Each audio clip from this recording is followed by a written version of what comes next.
नमस्कार, बहुत बहुत स्वागत है आपका बुलेटिन में। मैं हूं आपके साथ राजश्री थवाइट और चलिए बुलेटिन की शुरुआत करेंगे हम खबरों के साथ। तो यूपी में हुई विधान परिषद चुनाव में बीजेपी का डंका बजा। 36 में से 33 सीटों पर बीजेपी ने जीत हासिल की है, जबकि अन्य 3 सीटों पर निर्दलीय प्रत्याशियों ने कब्जा जमाया है। देखिए खास रिपोर्ट।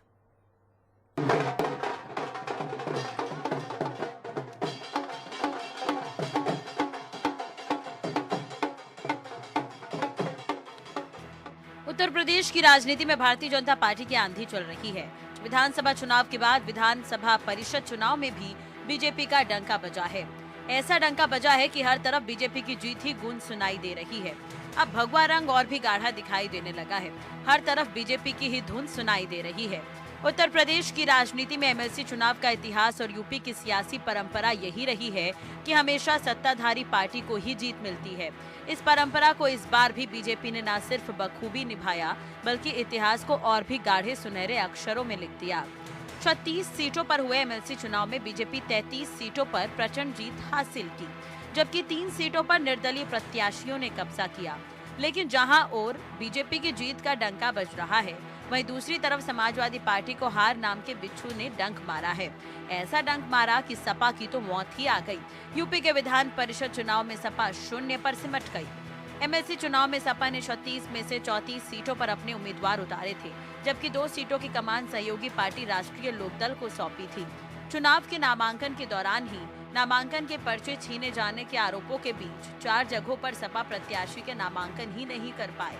फिर सपा आरएलडी प्रत्याशी के नाम वापस लेने के चलते 9 सीटों पर बीजेपी प्रत्याशी निर्विरोध जीत दर्ज करने में सफल रहे। 9 सीटों पर निर्विरोध जीत दर्ज करने के बाद बची 27 सीटों में से बीजेपी ने 25 सीटों पर अपने उम्मीदवार उतारे, जबकि 1 सीट पर निर्दलीय प्रत्याशी को समर्थन किया। चुनाव परिणाम आने पर बीजेपी को 9 निर्विरोध 24 सीटों पर जीत हुई और 1 बीजेपी समर्थित निर्दलीय प्रत्याशी को मिलकर 34 सीटों पर जीत हासिल हुई, जबकि 2 सीटें अन्य के खाते में गई। एमएलसी चुनाव में सबकी नजर यादवलैंड आजमगढ़ पर टिकी रही। यहाँ भी समाजवादी पार्टी को अंधे मुंह हार का सामना करना पड़ा। आजमगढ़ की सीट से बीजेपी से निष्कासित एमएलसी यशवंत सिंह के बेटे विक्रांत सिंह ने निर्दलीय जीत दर्ज की, जहां सपा की प्रतिष्ठा दांव पर लगी थी। अभी तक आए नतीजों में सपा को आजमगढ़ में बीजेपी के बागी उम्मीदवार से मात मिली है। बीजेपी से निष्कासित एमएलसी यशवंत सिंह के बेटे विक्रांत सिंह निर्दलीय चुनावी मैदान में उतर सपा के राकेश यादव बीजेपी प्रत्याशी अरुणकांत यादव को हराने में कामयाब रहे। वहीं दूसरी तरफ बीजेपी का गढ़ कहे जाने वाले वाराणसी सीट पर निर्दलीय प्रत्याशी बाहुबली ब्रिजेश सिंह की पत्नी अन्नपूर्णा सिंह ने धमाकेदार जीत हासिल की।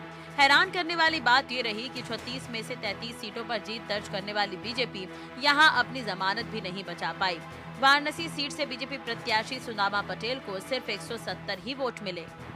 दूसरी तरफ प्रतापगढ़ जिले के राजा कहे जाने वाली रघुराज प्रताप सिंह ने अपनी रजवासी कायम रखी। प्रतापगढ़ सीट से जीत दर्ज करने वाले निर्दलीय प्रत्याशी अक्षय प्रताप सिंह राजा भैया के करीबी रिश्तेदार हैं। राजा भैया की ही बदौलत अक्षय प्रताप सिंह को बम्पर जीत मिली है। एमएलसी चुनाव के अतरंगी नतीजों ने सभी को चौंका दिया, क्योंकि योगी आदित्यनाथ के 2017 में उत्तर प्रदेश के मुख्यमंत्री बनने के बाद से ही विधानसभा में भले ही बीजेपी का दबदबा रहा हो, लेकिन विधान परिषद में सपा की तूती बोलती थी। लेकिन अब सामने आए नतीजों में सपा विधान परिषद में विपक्ष का दर्जा भी खो सकती है। प्रैक्टिकली देखा जाए तो सपा की जुलाई में अधिकतम 9 एमएलसी होंगे और विपक्ष का दर्जा बचाए रखने के लिए सपा के पास नियम के मुताबिक विधान परिषद में कम से कम 10 एमएलसी होना जरूरी है। अब देखना दिलचस्प होगा कि सपा विधान परिषद में सिंगल डिजिट में सिमटने के इस संकट से कैसे जूझती है। इस चुनौती से अखिलेश यादव के राजनीतिक कौशल की एक बार फिर अग्नि परीक्षा होगी। जनता टीवी के लिए विशाल त्रिपाठी की रिपोर्ट। इधर विधानसभा चुनाव के परिणाम में बीजेपी को प्रचंड बहुमत मिलने के बाद दोनों डिप्टी सीएम केशव प्रसाद मौर्य और ब्रजेश पाठक के साथ यूपी बीजेपी प्रदेश अध्यक्ष स्वतंत्र देव सिंह ने सीएम योगी को बधाई दी। इस दौरान मंत्रिमंडल और संगठन के पदाधिकारियों ने भी सीएम योगी को बधाई दी है। तस्वीर भी हम आपको दिखा रहे हैं।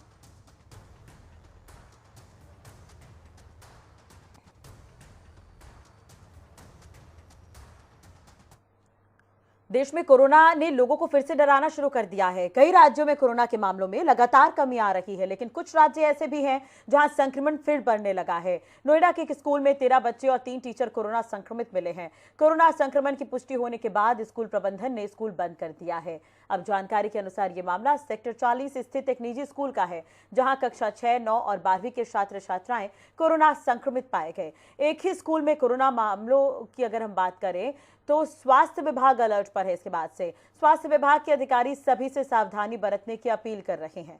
सीएमओ ने कहा कि कोरोना से बेहद सावधान रहने की आवश्यकता है, यानी कि कोरोना का डर अभी खत्म नहीं हुआ है।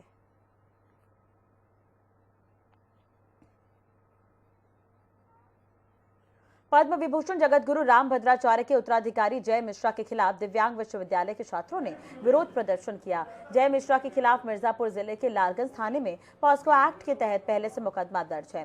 छात्रों का कहना है कि जय मिश्रा के खिलाफ पॉस्को एक्ट में मामला दर्ज है, लेकिन फिर भी वो खुलेआम घूम रहा है। छात्रों का कहना है कि जय मिश्रा और उनके साथियों को विश्वविद्यालय में एंट्री नहीं दी जानी चाहिए। जय मिश्रा की एंट्री यूनिवर्सिटी में रोकने के लिए छात्रों ने कुलाधिपति जगतगुरु रामभद्राचार्य से गुहार लगाई है।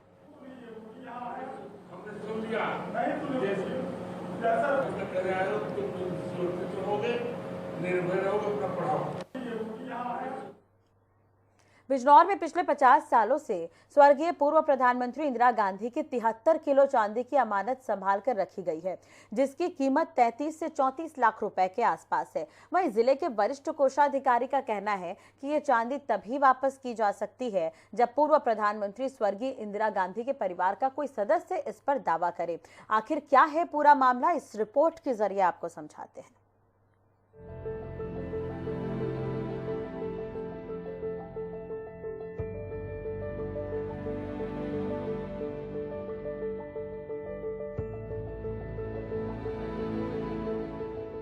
बिजनौर के कालागढ़ में एशिया का सबसे बड़ा मिट्टी का बांध बनाया जाना है, जिसका निर्माण कार्य जारी था। इसी के धन्यवाद के लिए बिजनौर के लोगों ने सन 1972 में पूर्व प्रधानमंत्री इंदिरा गांधी को कालागढ़ में बन रहे बांध कार्य के निर्माण के दौरान आमंत्रित किया था। कार्यक्रम के दौरान सभा में लोगों ने इंदिरा गांधी को चांदी से तोला था, जिसका वजन 72 किलो के आसपास था। कार्यक्रम के खत्म होने के बाद वापस जाते समय इंदिरा गांधी इस भेंट को अपने साथ नहीं ले गई थी। तत्कालीन प्रशासन ने इस चांदी को बिजनौर के लिए कोषागार में रखवा दिया और तब से लेकर आज तक इंदिरा गांधी की अमानत यहाँ रखी हुई है। वर्तमान में जिले के वरिष्ठ कोषाधिकारी सूरज कुमार सिंह का कहना है कि ये चांदी तभी वापस की जा सकती है जब पूर्व प्रधानमंत्री स्वर्गीय इंदिरा गांधी के परिवार का कोई सदस्य इस पर दावा करे। माननीय प्रधानमंत्री जब यहाँ पे आई थी बिजनौर में, तो यहाँ की जनता ने उनका जो है स्वागत किया था और स्वागत तो जो ब्रिज का उद्घाटन उन्होंने किया था उसी कार्यक्रम में वो आई थी। तो बिजनौर की जनता ने उन्हें बताया जाता है कि चांदी से तोला था उनके पेट के बराबर, लेकिन उस समय की जो चांदी थी वो माननीय प्रधानमंत्री नहीं लेके गई और जिला प्रशासन को सुपुर्द कर दिया था। तत्कालीन जिलाधिकारी महोदय और जो भी हमारे यहाँ पूर्वज अधिकारी रहे होंगे, तो जिलाधिकारी महोदय के आदेश से वो यहाँ पे कोषागार के डबल लॉक में सुरक्षित रखवा दी गई। कोषागार के नियम के अनुसार कोई भी निजी संपत्ति कोषागार में 1 साल से ज्यादा नहीं रखी जा सकती, लेकिन ये संपत्ति पिछले 50 साल से रखी हुई है और इसका हर साल नवीनीकरण कागजात में करना पड़ता है। कोषागार के तत्कालीन अधिकारियों ने इस चांदी के संबंध में प्रदेश सरकार से भी राय मांगी, लेकिन वहां से भी कोई जवाब नहीं मिला। बहरहाल इस अमानत के लिए अभी तक किसी ने दावा नहीं किया है। इस तरह इंदिरा गांधी की अमानत आज भी बिजनौर कोषागार में रखी हुई है। ब्यूरो रिपोर्ट, जनता टीवी। खबरों का सिलसिला आगे भी जारी रहेगा। फिलहाल यहाँ रुकना होगा एक छोटे से ब्रेक के लिए, जल्द हाजिर होंगे।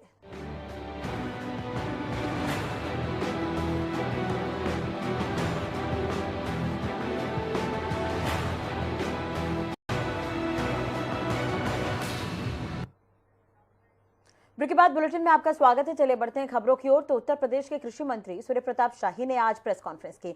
उन्होंने कहा कि केंद्र की मोदी और यूपी की योगी सरकार के ठोस कदमों से देश और प्रदेश में किसानों के अंदर नई आशा और उत्साह का संचार हुआ है। साथ ही इस दौरान प्रदेश में खेती का बजट 9 गुना तक बढ़ गया है। प्रधानमंत्री किसान सम्मान निधि योजना के तहत अब तक 2,55,77,000 से ज्यादा किसानों के खाते में कुल 42,565 करोड़ रुपए हस्तांतरित किए गए हैं। सूर्य प्रताप शाही का कहना है कि आपदा के समय भी योगी सरकार किसानों के दुख में उनके साथ खड़ी रही। अब तक 29,42,000 किसानों के खाते में 2,947 करोड़ 76 लाख रुपए क्षतिपूर्ति सीधे किसानों के खातों में हस्तांतरित की गई है।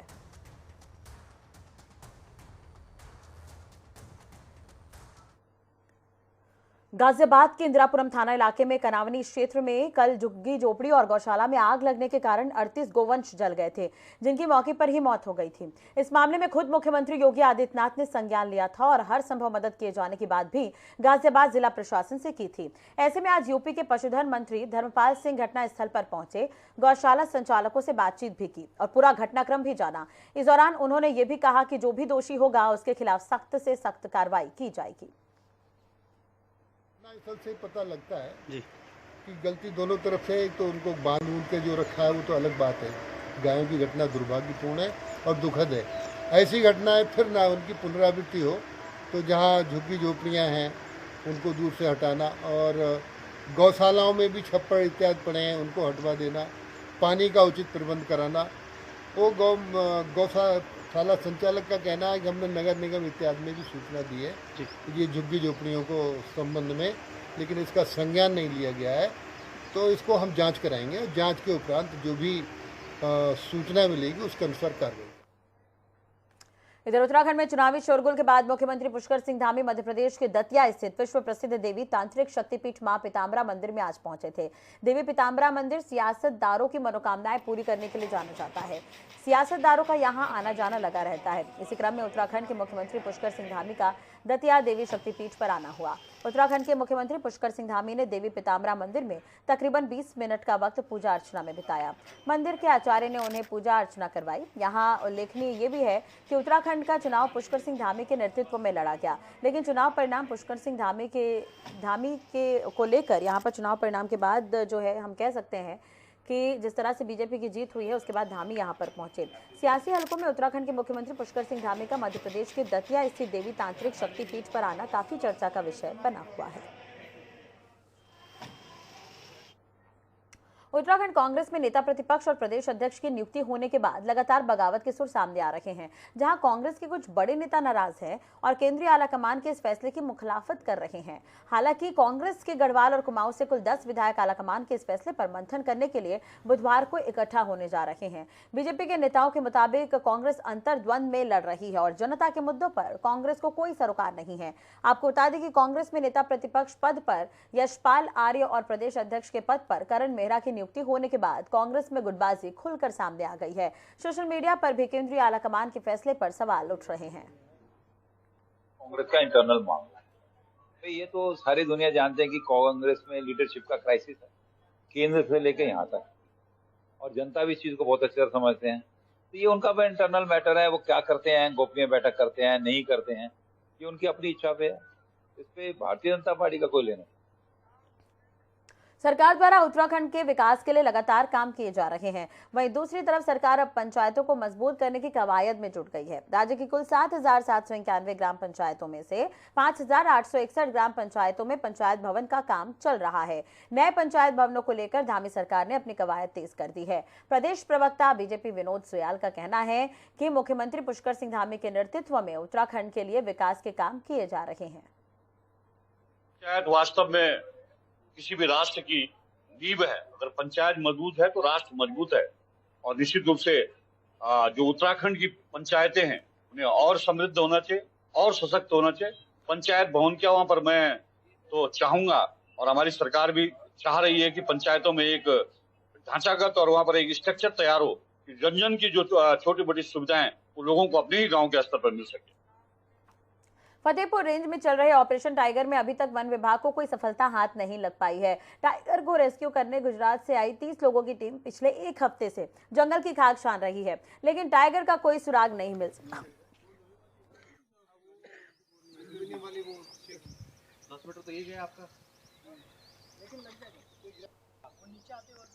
इधर फतेहपुर रेंज में ऑपरेशन टाइगर के लिए 4 मचान भी बनाए गए हैं, जिसमें 16 लोगों की टीम टाइगर की निगरानी कर इन्हें ट्रैंकुलाइज करने की कोशिश कर रही है। जब तक टाइगर सुरक्षित ट्रैंकुलाइज नहीं किया जाएगा तब तक गुजरात से आई एक्सपर्ट की टीम जंगल में ही रहेगी। रेस्क्यू अभियान हमारा जारी है और 4 टीमें हमारे द्वारा इसके लिए बनाई गई है, जो कि निरंतर मचानों में बैठ करके उस पर रेस्क्यू करने की कार्रवाई की जाती है। टीम कब तक रहेगी सर? जब तक रेस्क्यू अभियान पूरा नहीं हो जाता तब तक टीम यहीं पर रहेगी। अभी मूवमेंट है? हाँ, मूवमेंट में लगातार मिल रहा है, उसी के अनुसार रणनीति बनाई जा रही है। सर, इस बीच में लेपर्ड और इनका भी जरा मूवमेंट बढ़ा है, वैसे हाँ, क्या? ग्रामीण क्षेत्रों में लेपर्ड की भी अलग अलग गाँव से सूचना आती है और तत्काल हमारे द्वारा मौके पर टीम भेज करके उसका निराकरण किया जाता है। चारधाम यात्रा की शुरुआत होनी है, इसे देखते हुए तैयारियां पूरी है। जिला पर्यटक अधिकारी सुरेश सिंह ने यहां पर बताया कि चारधाम यात्रा को लेकर सभी तैयारियां की जा रही है और जो भी यात्री चारधाम यात्रा के लिए जाएगा उसको अपना बायोमेट्रिक पंजीकरण कराना होगा। यात्रियों के पंजीकरण के लिए पर्यटक कार्यालय हरिद्वार परिसर में 3 मशीनों की व्यवस्था भी की जा रही है। इसी के साथ उत्तराखंड के चिड़ियाघर बॉर्डर और नारसिन बॉर्डर पर भी पंजीकरण की व्यवस्था होगी।